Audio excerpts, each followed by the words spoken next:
Assalamualaikum warahmatullahi wabarakatuh. Semangat pagi. Apa kabar anak-anak? Ibu harap kalian semua berada dalam keadaan sehat dan tetap patuhi protokol kesehatan dimanapun kalian berada. Sebelum kita mulai pembelajaran pada hari ini, silakan berdoa terlebih dahulu. Kemudian siapkan alat tulis dan buku paketnya untuk mencatat materi yang penting yang akan Ibu sampaikan pada pertemuan kali ini. Pada pertemuan kali ini kita akan membahas materi bab 4, yaitu suhu dan perubahannya, dengan subtema suhu dan termometer. Ibu harap kalian tetap fokus dan menyimak materi yang akan Ibu sampaikan.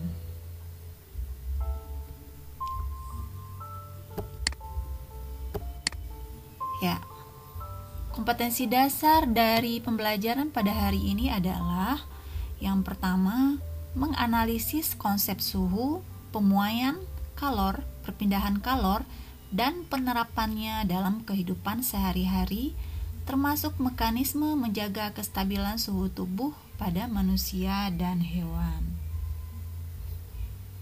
Yang kedua, melakukan percobaan untuk menyelidiki pengaruh kalor terhadap suhu dan wujud benda serta perubahan kalor.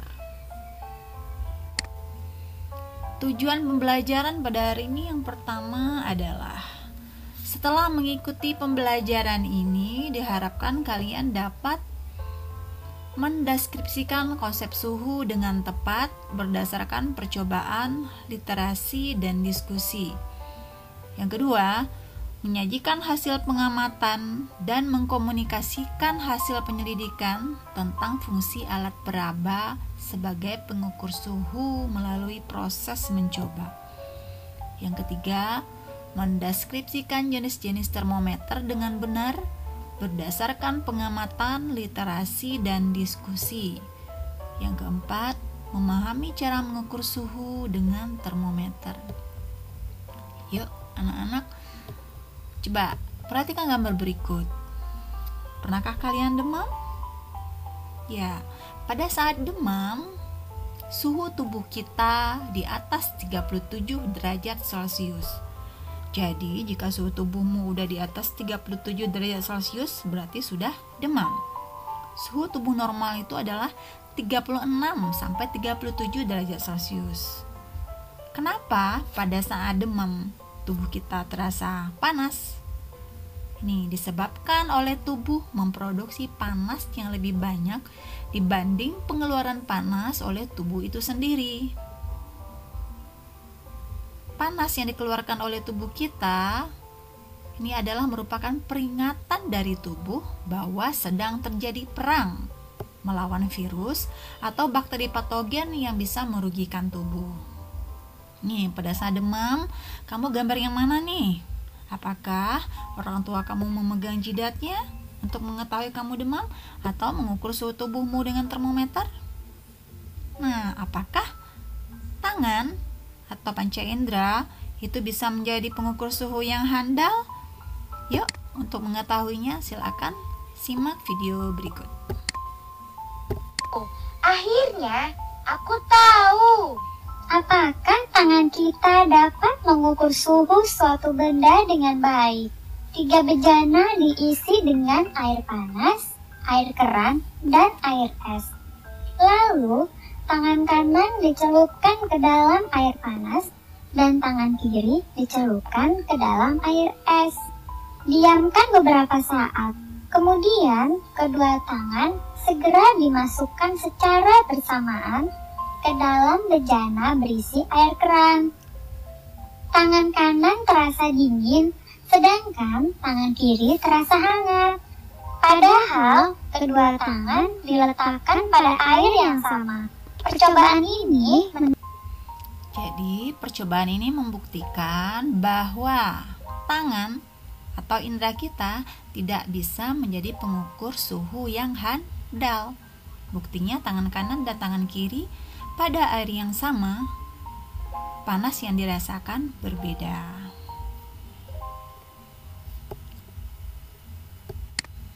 Ya, Kita lanjut dengan konsep suhu dan panas. Ya, apa itu panas? Apakah panas itu sama dengan suhu? Panas adalah salah satu bentuk energi yang mengalir, sedangkan suhu, derajat atau tingkat energi panas atau dingin suatu benda. Apabila suhu rendah, berarti tingkat energi panas benda sama dengan rendah. Apabila suhu tinggi, berarti tingkat energi panas benda sama dengan tinggi. Alat untuk mengukur suhu adalah termometer.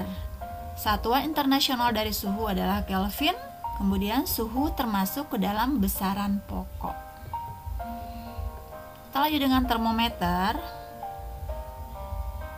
Termometer berasal dari termos, yaitu bahasa Yunani yang artinya panas, sedangkan meter artinya mengukur. Jadi termometer adalah alat untuk mengukur suhu.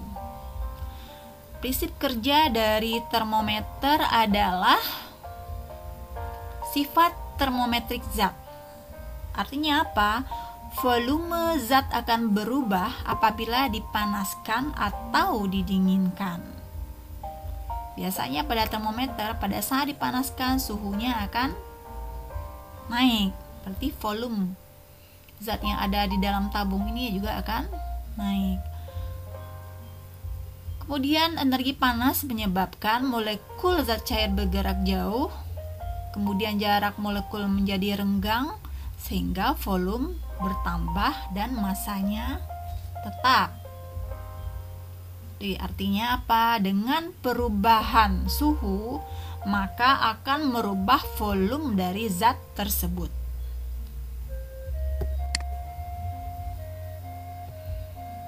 Ya, kita lihat jenis-jenis dari termometer. Yang pertama yaitu termometer zat cair.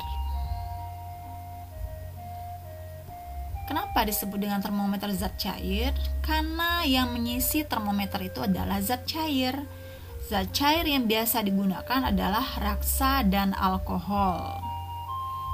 Contoh dari termometer zat cair adalah yang pertama termometer laboratorium, skalanya dari min 10 derajat Celcius sampai dengan 110 derajat Celcius. Ini gambarnya ya. Kemudian yang kedua termometer suhu badan atau disebut juga dengan termometer klinis, skalanya dari 35 derajat Celcius sampai dengan 42 derajat Celcius. Ini contoh gambar dari termometer suhu badan atau klinis. Jenis termometer yang kedua adalah termometer bimetal. Prinsip kerjanya, apabila dua logam yang jenisnya berbeda dilekatkan menjadi satu, jika suhunya berubah, bimetal akan melengkung. Karena logam yang satu memuai lebih panjang dibandingkan dengan logam yang lain. Sifat inilah yang dimanfaatkan untuk membuat termometer bimetal. Ini contoh dari termometer bimetal. Yang ketiga, termometer kristal cair. Prinsip kerjanya, jika suhu berubah, maka warna kristal cair juga akan berubah.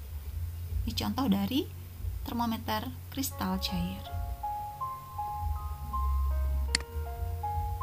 Kita akan lihat bagaimana kerugian dan keuntungan dari alkohol sebagai pengisi termometer. Yang pertama kita lihat dulu keuntungannya. Yang pertama, alkohol itu peka terhadap perubahan suhu. Tapi dia kurang peka jika dibandingkan dengan raksa. Yang kedua, titik bekunya cukup rendah, yaitu min 115 derajat Celcius, sehingga mampu mengukur suhu yang relatif rendah. Yang ketiga, harganya lebih murah dari raksa. Kerugiannya, yang pertama membasahi dinding kaca, yang kedua titik didihnya rendah 78 derajat Celcius, jadi dia tidak bisa mengukur suhu yang lebih tinggi. Yang ketiga, warnanya bening sehingga harus diberi warna agar dapat mudah terlihat pada saat mengukur suhu. Untuk termometer yang zat cairnya raksa, keuntungannya yang pertama adalah pemuaian yang merata. Yang kedua, raksa peka terhadap perubahan suhu. Yang ketiga, raksa tidak membasahi dinding kaca. Yang keempat, titik bekunya cukup rendah, min 40 derajat Celcius, dan titik didihnya tinggi. Yang kelima, warnanya mengkilap. Kerugiannya, harganya mahal. Yang kedua, tidak dapat mengukur suhu yang sangat rendah, karena dia suhu terendahnya hanya min 40 derajat Celcius. Kemudian bersifat beracun, sehingga berbahaya jika termometer ini pecah dan mengenai kulit.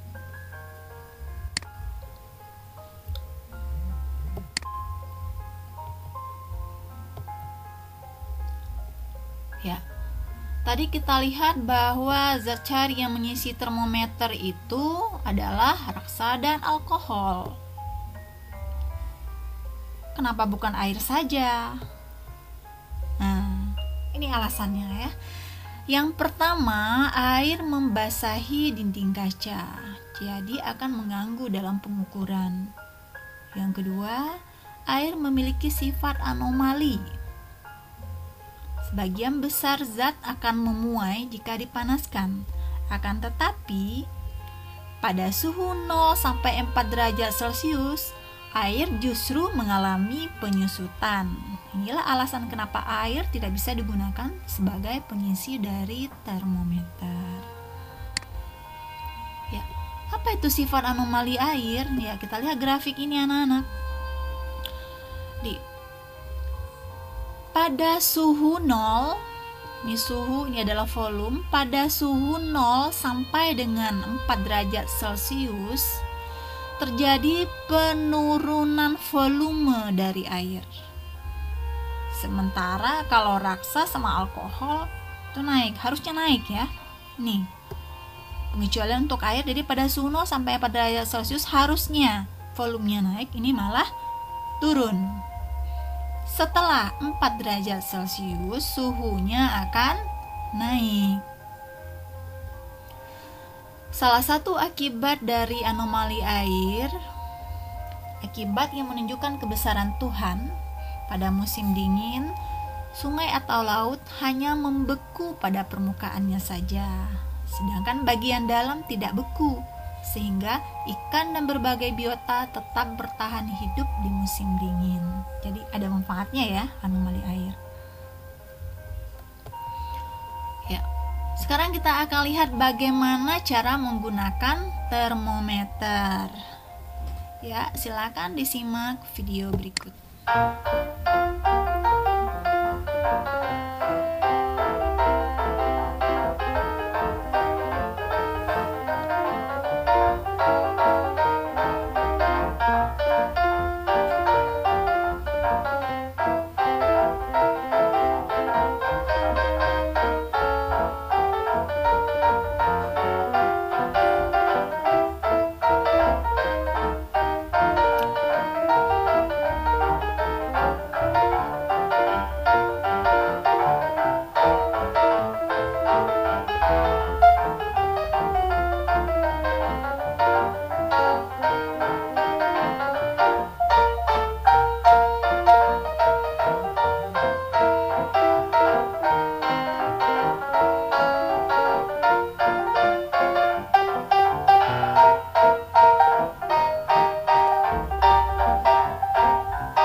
Ya, itulah cara menggunakan termometer ya.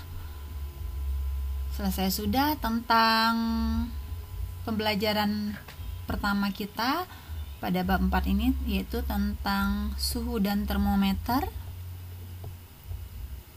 Kita akan lanjut dengan video kedua, yaitu tentang skala suhu.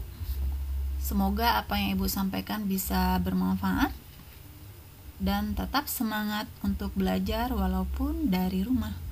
Assalamualaikum warahmatullahi wabarakatuh.